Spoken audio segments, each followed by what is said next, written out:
안녕하십니까, 프로이튜브입니다. 오늘은 이 질문이 당사자의 질문이 아니에요. 당사자의 질문이 아니라 도와줬는데 이게 긍정적이냐 아니냐 이걸 지금 질문하는 겁니다. 자, 그럼 질문 읽어드릴게요. 지금 해외에서 유학 중에 있습니다. 얼마 전에 알게 된 여자애가 있는데 우울증과 공황장애 약을 먹고 있더군요. 조금 친밀해져서 매일 이야기를 하고 들어주고 합니다. 그런데 보통 일상 이야기를 하다가 갑자기 너무 힘들다고 울부짖고 그럽니다. 그렇다고 해서 제가 동정심을 가진다거나 좋아하는 건 아닙니다. 그래도 그녀는 그저 이야기를 들어주는 것만으로도 위안이 되고 고맙다는 그런 분위기입니다. 그래서 연락도 계속하고요. 부유하고 화목한 가정에서 자랐습니다. 고교 시절부터 해외에서 유학을 하면서 지냈더군요. 저는 장난치듯이 예쁘다 착하다 해줍니다. 그렇게 어린아이처럼 대해주고 있습니다. 처음에는 아무 반응이 없다가 요즘 그런 말 들으면 좋아합니다. 제가 뭔가 변화를 준 걸까요? 제가 지금처럼 밝고 명랑하게 대하면 상대방의 부정적인 마음도 어느 정도 희석이 될까요? 그렇게 긍정적인 역할을 하면 도움이 될 수 있는지 궁금합니다. 지금 대화를 거시면 여러분들의 질문에 제가 답변을 드릴 수가 있습니다. 아래 더보기란에 카카오톡으로 메시지를 보내주세요. 정신분석이 필요하시다면 온라인에서 진행할 수 있습니다. 우리 정신 문제는요, 남녀노소를 가리지 않습니다. 부유하고 화목하다고 해서 그게 정신적 안정을 보장하는 건 아니죠. 충동 문제도 있고요, 이런저런 사연도 있고 여러 가지입니다. 그런데 한 가지 지적할 게 있어요.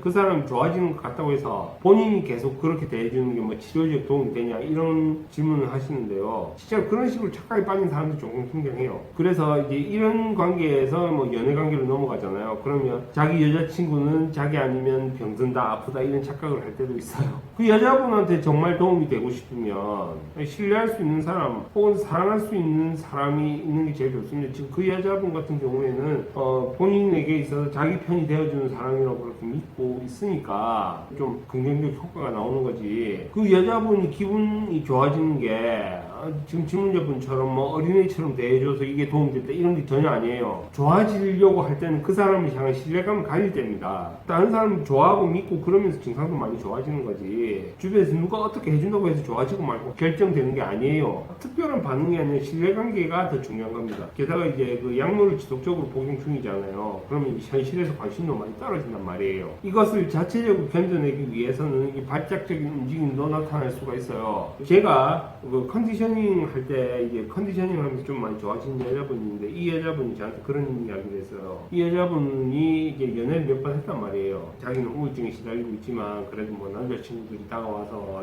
몇 번 했다. 근데 남자친구를 만나면 갑자기 상태가 좋아지더라. 초기에는 그래요. 왜냐? 사랑할 수 있는 사람이기 때문에 자기 에너지가 투자가 되면서 증상이 들어가는 에너지가 적어지거든요. 사랑하면서 좋아진 거예요. 그런데 이제 본인은 지금 질문자분은 지금 이 여자분한테 그런 감정이 없다고 하니까 어느 정도 한계가 있을 겁니다. 아니면 뭐 현재 상태만 유지하게 할 수도 있을 거고요. 좋아지는 거 안 좋아지는 거 뭐 이런 거 다 떠나서요. 최악의 태도는요, 그 사람 특별 대우 해주는 거예요. 정신질환에 시달리는 사람들이 자기 자신을 좀 특별하게 가공하는 상황이 종종 있어요. 나는 아프기 때문에 이런 대우를 받아야 돼. 뭐 이런 게 있거든요. 신경증에 시달리기 때문에 뭐 어떤 조건들을 걸어요. 특별하다고 하면요, 기존의 평범함을 완전 무시해버립니다. 그래서 이제 신경증에 시달리는 자기 자신을 특별하게 가공하면서 나을 수 있는 병도 못 낫게 만드는 경우가 있어요. 그래서 다른 사람들하고 똑같이 평등하게 대해주는 게 제일 좋아요. 사랑하는 사람이라면 좀 뭐 더 잘해주는 게 이해가 되죠. 근데 아무나 막 잘해줄 필요는 없는 거죠. 그리고 신경증에 시달리는 사람들이 어떤 이성을 만나거나 누구를 만나고 상태가 좋아지더라 뭐 이런 이야기를 하시는 경우가 있어요. 중요한 건 이게 그 신비주의로 포장이 되면 곤란합니다. 왜냐, 이 신경증 발병할 때 이 믿음의 문제가 끼어들어요. 이 믿음의 문제가 상당히 힘을 가집니다. 그래서 이제 우리 정신에서 어떤 관성력을 형성해버려요. 그리고 그 믿음을 가지고 자기 현재 상태를 설명해버리거든요. 그래서 이제 이런 상태에서 드라마틱한 내용들이 등장하기도 해요. 그래서 뭐 더 믿어버리는 경우도 있죠. 사이비 종교 가서 병나는 경우도 있거든요. 신경증 자체는요, 미치지 않기 위해서 등장하는 거예요. 근데 사이비 종교에서 그런 게 나타나버리면 병은 낫는데 미쳐버리는 거죠. 그리고 내가 어떻게 했기 때문에 네가 좋아졌다 이런 생각은 정말 위험한 겁니다. 제가 미움받을 용기라는 책을 비판하면서 그때 나온 철학자의 태도, 고쳐줄 수 있지 라고 한 태도를 비판하는 것도 여기서 나온 거예요. 그 정신작용 자체는요, 그 주체의 정신작용이지 다른 사람이 주변에서 그 작용을 억지로 이끌어낼 수가 없는 거예요. 그래서 내가 어떻게 해주니까 네가 좋아지더라 이렇게 주입하는 건요, 이건 사기예요. 이 치료하고 상관없는 거예요. 그래서 이런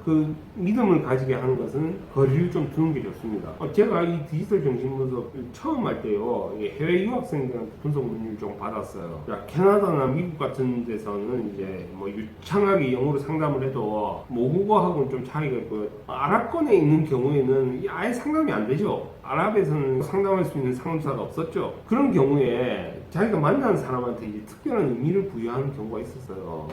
누구를 만나니까 괜찮으시더라. 그런데 이게요, 그 사람에게 신뢰감을 가지고 있기 때문에 등장하는 현상이지, 뭐 어떤 신비한 능력이나 신비한 힘, 뭐 특별한 무언가가 있기 때문에 만나서 괜찮아진 게 아니었습니다. 그래서 어떤 특별함이나 신비주의에 사로잡히는 건 증상을 더 심화시키기도 해요. 이 부분은 좀 조심하셔야 될 것 같습니다. 그러면 오늘 영상은 여기까지 하도록 하고요. 여러분에게 정신분석에 도움이 필요하시다면 언제든지 대화를 걸어주십시오. 열려 있습니다. 구독, 좋아요 눌러주세요. 오늘 영상 여기까지 하겠습니다. 감사합니다.